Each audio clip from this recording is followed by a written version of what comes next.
Soyez les bienvenus sur le Path of Faith, où nous embarquerons pour un voyage de découverte spirituelle, guidé par la sagesse de la foi et les enseignements de Jésus-Christ.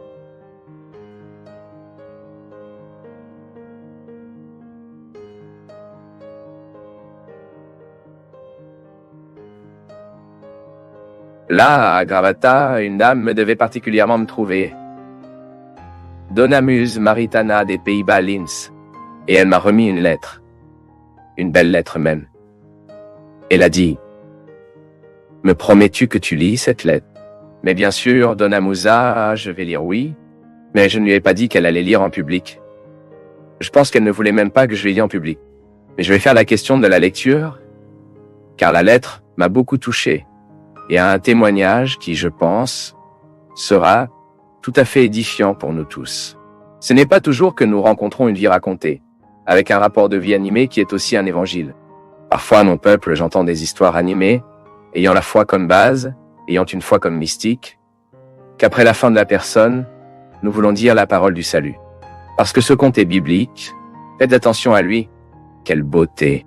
Le premier a eu lieu du 24 mai 1967 jusqu'au 9 avril 1995.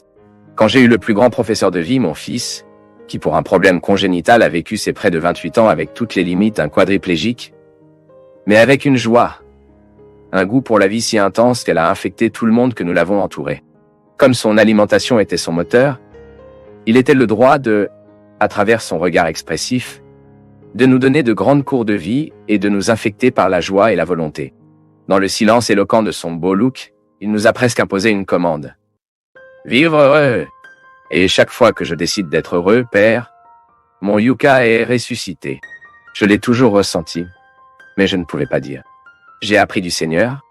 Ma deuxième période d'un grand apprentissage, est venue en 2009, lorsque j'ai rencontré le Seigneur. Depuis lors, je vis de grands moments. Je suis encore moins timide, plus de conversation. Aujourd'hui, je suis beaucoup plus conscient de mes vérités. Je peux dire que je vis une phase dorée. À travers vos livres, vos conférences, vos chansons, le programme de direction spirituelle, tout ce qui vient du Seigneur, nous rendons la vie beaucoup plus intéressante. Il y a dans sa parole, prêtre, un charme, une poésie qui nous embrasse, nous entoure et nous relie avec le bien. Merci, Père Fabio. Le Seigneur est un être éclairé, avec respect, affection et grande émotion, Muse. Et Donna Musa, qui m'a ravi, était la dame. Merci beaucoup. Je veux dire que c'était un honneur. J'aurais aimé avoir lu cette lettre avant de vous recevoir. Cela aurait été différent, non? Nous aurions eu une bonne conversation agréable à coup sûr. Mais je veux profiter de cet espace qui vient aussi de la dame depuis que la dame me regarde. Et puisque la dame le considère comme important dans sa vie, si riche des enseignements, puisque la dame considère ce programme également important pour vous, je veux profiter de cet espace pour dire que je suis très honoré, pour savoir que je fais partie de cette histoire de vie si belle, que vous avez vécue jusqu'à aujourd'hui, si belle que vous avez vécue jusqu'à aujourd'hui. Je remercie Dieu d'avoir eu ce fils depuis 28 ans, Juka. Et la dame continue, même si elle l'a perdu, la dame continue de s'élever dans la vie quotidienne.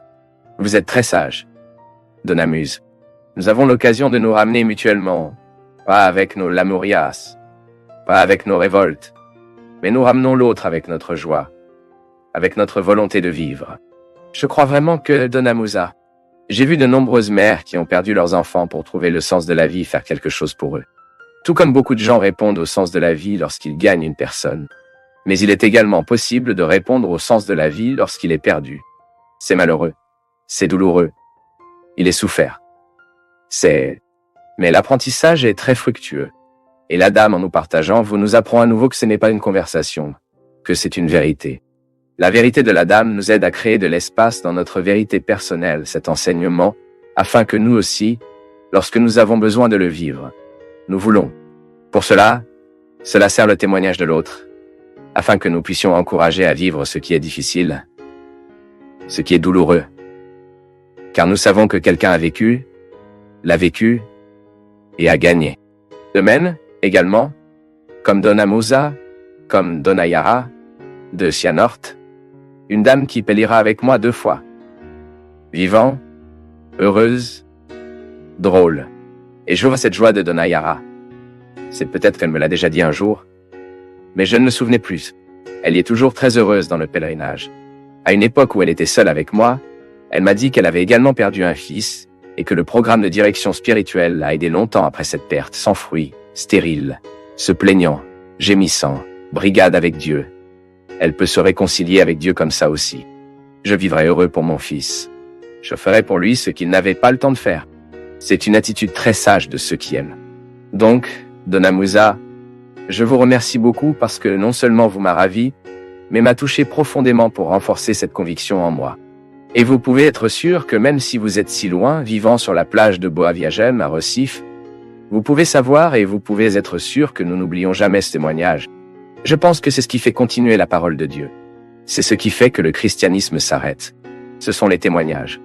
Ce sont ces gens qui ont été touchés par l'amour de Dieu, par la force de Jésus et trouvés au moment de la douleur, la difficulté, qu'il fonctionne. Que cette parole de Dieu, lorsqu'elle est appliquée, lorsqu'elle est expérimentée et expérimentée, elle produit de nombreux fruits en nous. Merci pour le témoignage de la dame, joyeux anniversaire. Et si Dieu le veut, nous aurons l'occasion de trouver nous plus souvent.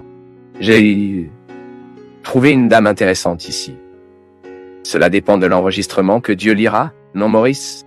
S'il lira le registre civil ou le dossier religieux, ma fille, ce qui est enregistré dans le livre de la vie, c'est ce que nous avons vécu. Notre nom est important pour nous, non? Dieu nous appelle par nom, mais c'est bien plus que mon nom, Fabio. Lorsque nous disons que notre nom est écrit dans le livre de la vie, ce n'est pas seulement ce nom que vous m'avez connu, à travers le nom avec lequel je m'identifie. Mais c'est ma vie, c'est le contexte de l'identité, c'est bien plus qu'un nom, c'est l'identité qui nous enregistre dans le livre de la vie. C'est la vie que nous vivons, c'est la vie que nous avons choisie, tout ce qui faisait partie de nous, c'est enregistré progressivement. En fait, cette perspective est très intéressante, identifiant que Dieu est lire le livre de la vie. C'est une très belle métaphore pour nous aider à réaliser comment Dieu nous regarde, comment Dieu nous enregistre.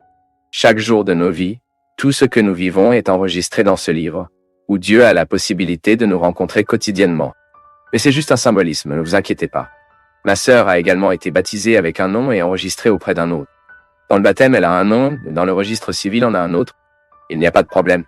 Ce que Dieu sait et est enregistré, c'est son identité et ce qu'il sait profondément. Il n'y a pas d'erreur ici, voyez-vous? Père, regardez, cette épouse spirituelle, elle a été utilisée plusieurs fois pour comprendre le mystère qui continue avec Notre-Dame au moment de la conception de son garçon. L'Esprit la couvrait de son ombre et elle est devenue la maison des plus hauts. Tous l'expression qui nous aide à comprendre le mystère est la bienvenue, tant qu'elle ne banalise pas le mystère. Donc le mari spirituel, cette expression fait partie de la vie mystique. Lorsque nous avons tous le droit de dire que nous vivons cette part divine, la vie de conjoint, cet amour qui fait de nous des maris et des épouses. Cela nous fait vivre avec Dieu une relation de mariage. Regardez à quel point c'est intéressant. Approfondit le sens de l'appartenance chrétienne. Parce que dans le mariage, nous sommes les uns des autres. Ce n'est pas ça. Le lien que vous avez établi en mariage dit qu'à partir de ce moment, vous êtes une viande. Alors vous qui vous êtes mariés, vous êtes installés avec votre mari, avec votre femme, l'engagement à être une viande. Cela a une signification très intéressante qui nous fait référence à notre propre Eucharistie. Vous participez à l'Eucharistie et d'accepter cet engagement conjoint. De vivre avec Dieu cette occasion d'être unis dans la même chair. Vous m'avez peut-être entendu parler. Quand je commandais, je suis également communiqué par Dieu, n'est-ce pas? Le mouvement est circulaire. C'est lui qui me donne la grâce de l'avoir en moi. Mais nous ne pouvons pas oublier qu'en faisant la navette, je retourne cet amour, lui donnant l'occasion d'être en moi. Alors je suis en lui, il est en moi. J'ai même fait une chanson il y a de nombreuses années, qui appelle « Ce que tu es belle », n'est-ce pas? Connais-tu cette chanson? Je ne me souviens pas très bien de ses paroles. Je ne sais que dans les paroles, je dis cela. C'est le mystère d'être en lui, et il est en moi. Ainsi, la communion intime que l'Eucharistie me donne à vivre avec Dieu met dans ma chair la responsabilité d'être divine. Ma chair devient divine, car elle habite le divin. Il s'agit d'une relation conjointe. Nous pouvons donc utiliser ces expressions pour identifier la communion profonde qui existait entre Marie, qui existe, à droite, car elle ne se termine pas. Cela fait partie du mystère de l'incarnation. Le mystère de l'incarnation, il continue entre nous. C'est un mystère qui ne peut pas se terminer. Il ne peut pas être embrassé. Il ne peut pas être finalisé. Bien que le Verbe, en devenant chair et mourant sur la croix, nous avons la fin de cette présence dans le monde d'une manière humaine que Jésus. Maintenant, la ressuscité reste dans l'histoire. Voyez donc, Le mystère de l'incarnation se déroule maintenant dans le mystère de la résurrection. C'est une continuité. Cela ne finira jamais. Pourquoi? Parce que ce mystère m'entoure au moment où je reçois le Christ en moi. Soit par votre parole, soit à travers l'Eucharistie.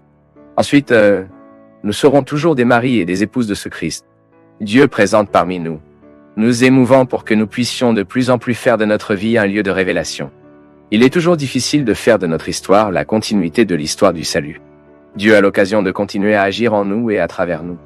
Donc il utilisera ce mari spirituel de la Vierge n'est pas un problème, mais pas nous pouvons dire que cette expression épuise le sens de ce qui lui est arrivé. Tout comme nous pouvons également utiliser cette expression pour nous tous qui voulons vivre le christianisme de manière responsable.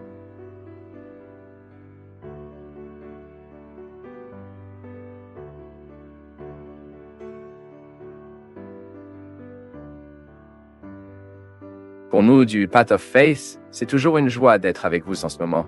Partagez vos perceptions sur le sujet d'aujourd'hui dans les commentaires, montrez votre soutien en aimant la vidéo et aidez à la partager en l'envoyant à vos amis.